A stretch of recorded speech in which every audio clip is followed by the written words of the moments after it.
Lors du premier rendez-vous, il est dans nos habitudes de faire un contrôle complet de la bouche du nouveau patient.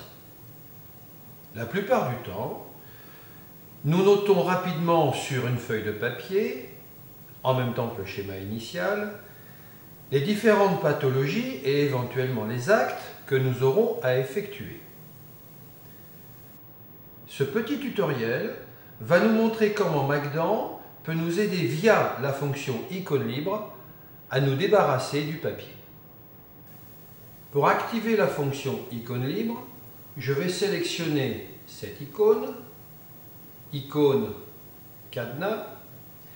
Je vais maintenir appuyé sur la touche CTRL.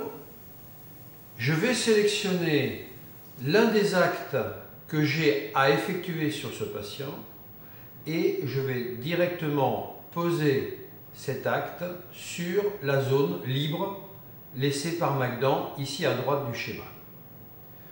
Je vais aller chercher par exemple ma chirurgie. Je sais que je vais avoir une dent de sagesse à effectuer, exo de dents incluses, et je vais tout simplement poser cet acte sur le schéma.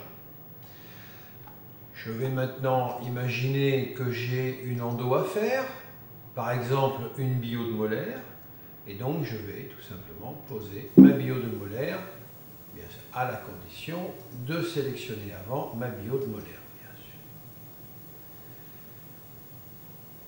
J'ai la possibilité de choisir encore éventuellement un autre acte, par exemple la pose d'un implant.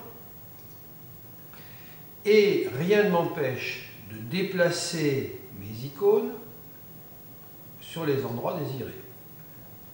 Donc, ma panneau en plein centre, ma dent de sagesse incluse, c'est la 48, et la bio, c'est la 26.